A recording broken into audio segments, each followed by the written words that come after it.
Hello, I'm Tracey. And I'm Travis. We're two Americans who just moved with our Minature Husky, Tabasco, from our home in Texas to the city of Leiden, the Netherlands.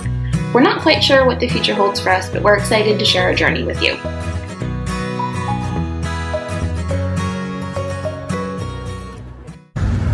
Today, we're going to talk about some of the more mechanical things that we used and wish we had known, and we did whenever we moved from the U.S. to the Netherlands. But first, happy or Merry Sinterklaas to those of you who celebrate. Happy Sunday. And we're actually doing quite a few videos on this. I think it's going to be around 4 because there's just a ton of things that we had to do to be able to make this all happen. A very long list, and we want to make sure we're very thorough and show you the good, the bad, and the ugly. So thank you. I know it's going to be a little bit different, but thank you for those of you who do subscribe. We're about to hit our goal. We're really excited about that. Please like, comment. Tracy does her best to respond to every single one of the comments that we get. I love reading all of your feedback, and it's just great. So let's get started with the list. The first thing that we had to do was get a job. We didn't want to move across the world without having some sort of financial security of being able to make money while we were here. Not to mention, we needed you to have a job in order to secure a visa. Yeah, sure. And so I actually work for a multinational company that is headquartered here in the Netherlands.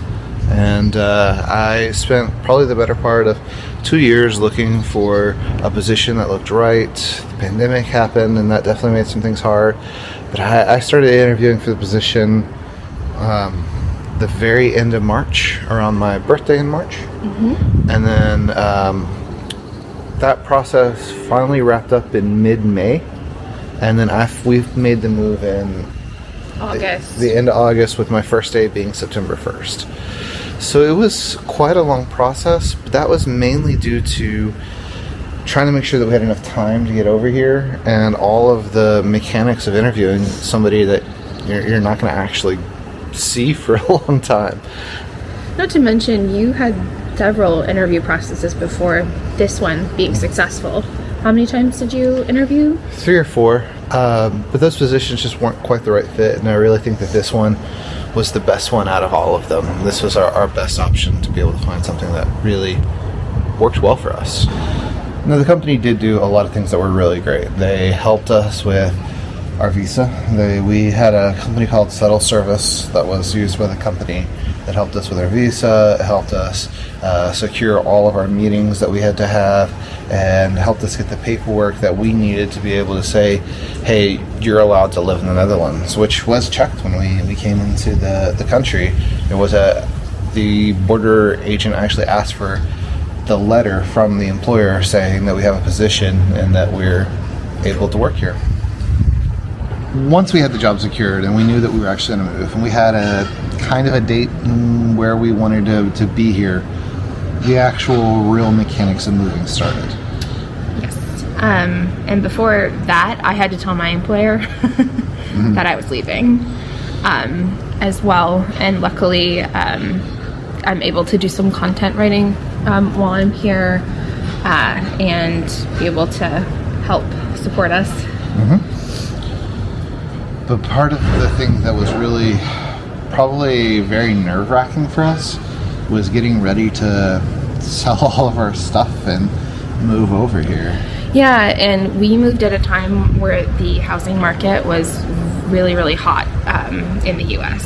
And it sort of was moving parts, trying to figure out when we would sell our house, would we have a place to live temporarily? Mm-hmm. Before we got over here, we didn't want to end up living in a hotel for a couple months. Yeah, that didn't sound very fun at all. So we ended up looking at a couple of different websites that offered money for our homes, and actually got a phone call from my cousin who told me another website that was real popular out in Austin. And we looked into it, and they had some negotiation we could use to be able to say, hey, we sold your home, we funded your home, but you get to live in it for a week or so. Yeah, so we were able to do that a little bit closer to our anticipated move date. That was a really attractive option for us because while you're packing up your life, it's very difficult to have people coming in and out and viewing your home. And there were things we didn't necessarily have time to do, like repaint some of the walls in our house and do some minor repairs because we'd lived there for 5 years. So with this company, they basically take care of all of that. And we had to do a virtual walkthrough with them. What was the name of the company we ended up using? It was Open Door. Open Door. We used Open Door, and quite honestly, the process that we had with them could not have gone better. No, they didn't even really step foot in our house. Like you said, you took them on a virtual tour with your phone.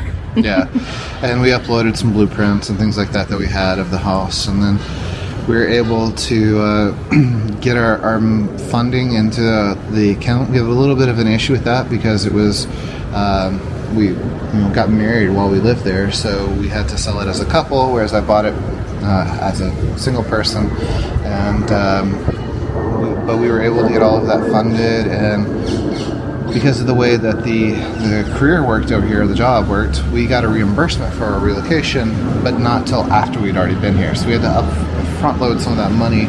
Being able to sell off the house definitely afforded us a little bit more money to be able to do that. Yes. It turns out, after living in a place for 5 years, you accumulate a lot of stuff. So we had to sell not only our stuff, but our cars and all of the things that we had built up. So let's talk about the cars first. So we knew that we were not going to bring a car here. And in Houston, we've talked about how dependent of a city, how car dependent a city is. And we knew we weren't going to need that here. So we had to ditch both of our vehicles. And we had talked about having a car in the U.S. for when we come back and things like that. And it really, with insurance and everything like that, it really came to a question of, do we want that expense?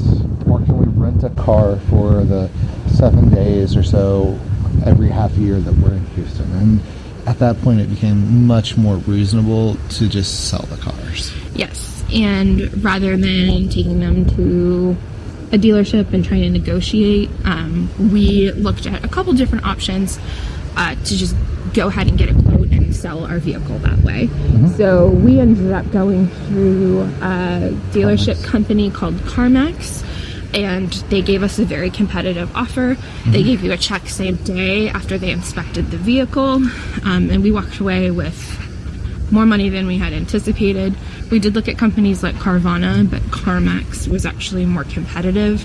The advantage with Carvana is that they'll actually come to your house and pick up the vehicle. But we didn't live terribly far away from CarMax. We didn't. It was maybe a 20-minute drive. That whole process, I would say, for selling both of our vehicles was probably about 3 hours.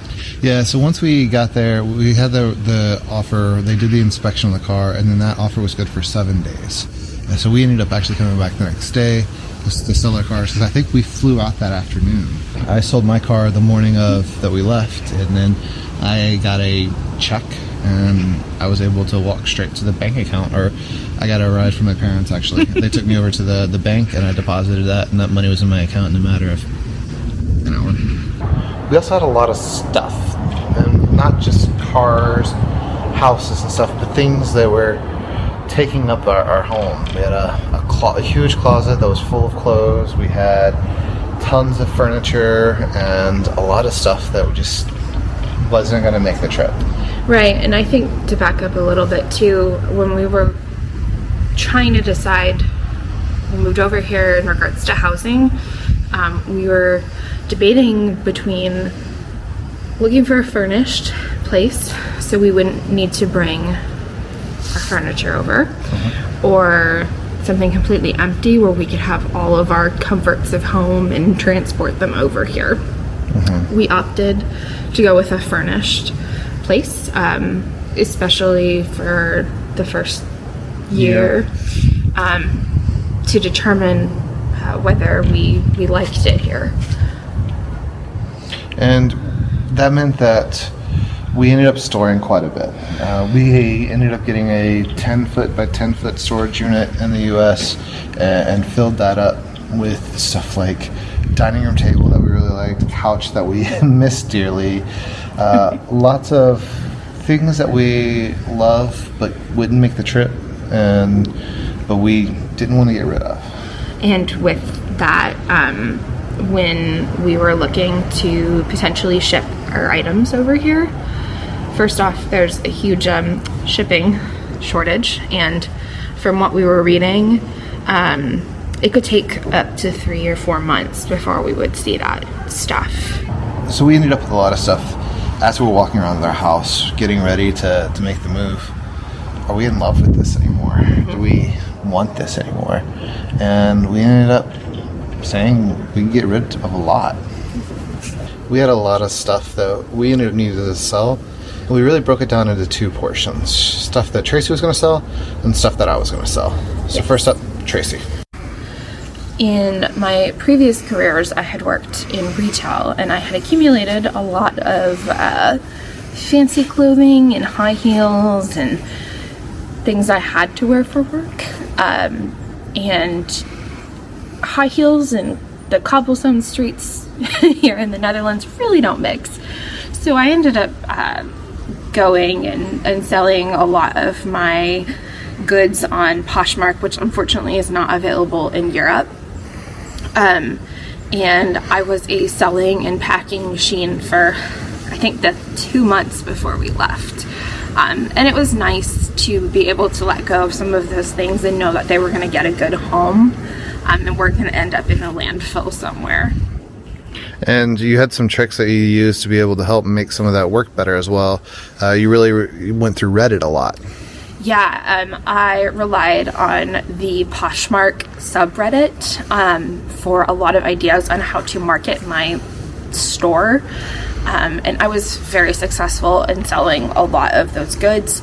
And it was nice to have a little bit of extra cushion in terms of money coming over here, knowing that I wasn't going to have a full-time job as well. And along with clothing and shoes and handbags and things like that, there were quite a few housewares that I had also decided to part with. We were very big on entertaining in the States, and we had a whole cabinet worth of dishes and things when we had parties, but it was stuff we weren't necessarily in love with, didn't want to keep in storage, but again, wanted to go to a good home. So I was able to sell things like platters, some goods from anthropology, ceramics, things like that, to make some extra money as well. I ended up selling a lot more of the stuff that was just kind of my things.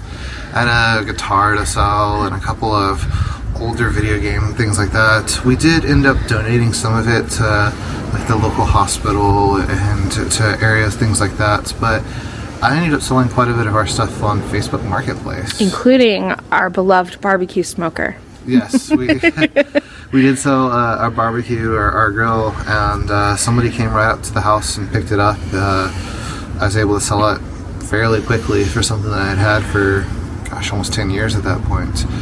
And it went off to a new home, and it wasn't something we put in storage, but it was something that we were able to get rid of and not have it just go completely to waste.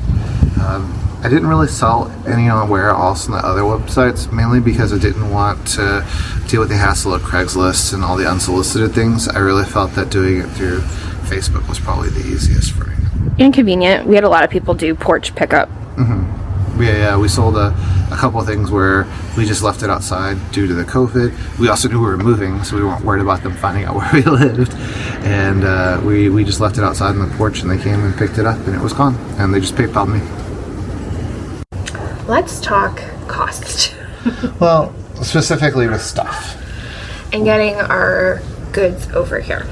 So like we said, we looked at the shipping container. It was about $4,000 US to get a shipping container to be able to ship our stuff over. And we were not ready to spend that amount of money, especially with the waiting period of 3 to 4 months.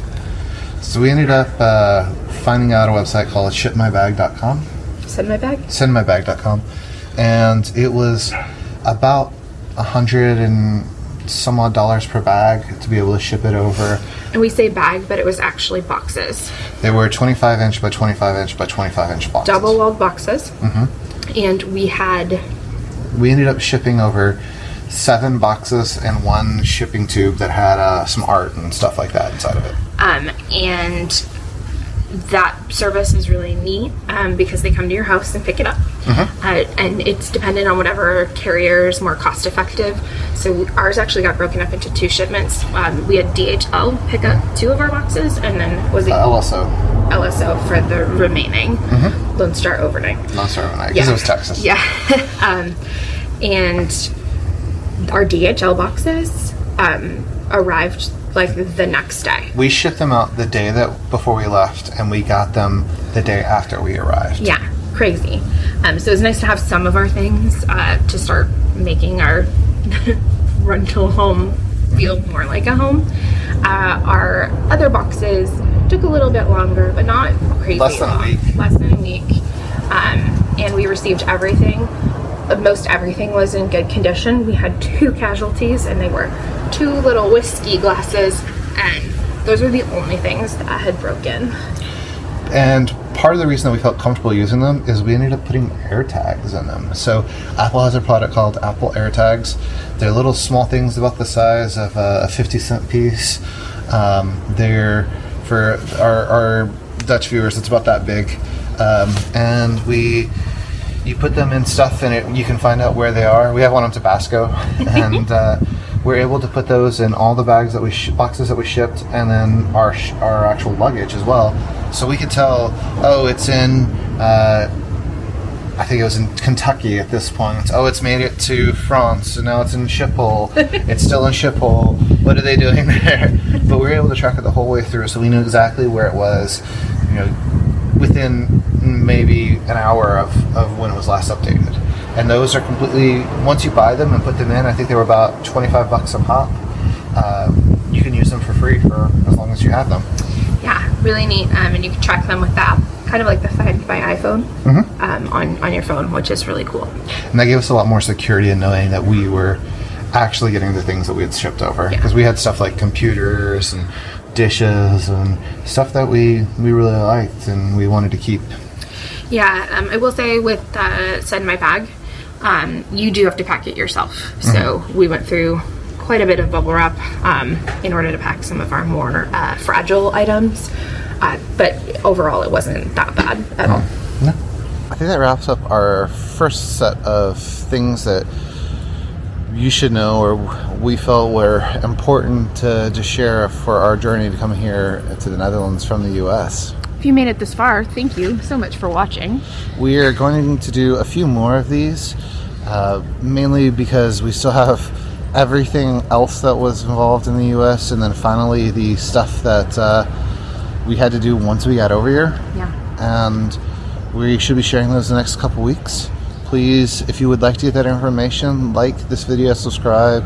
It really does help us out. We're getting close to our 1,000 subscribers. Yeah, and that's a big deal for YouTubers. So thank you for following along this far, and have a great one. We'll see you on the next video. Bye. Bye.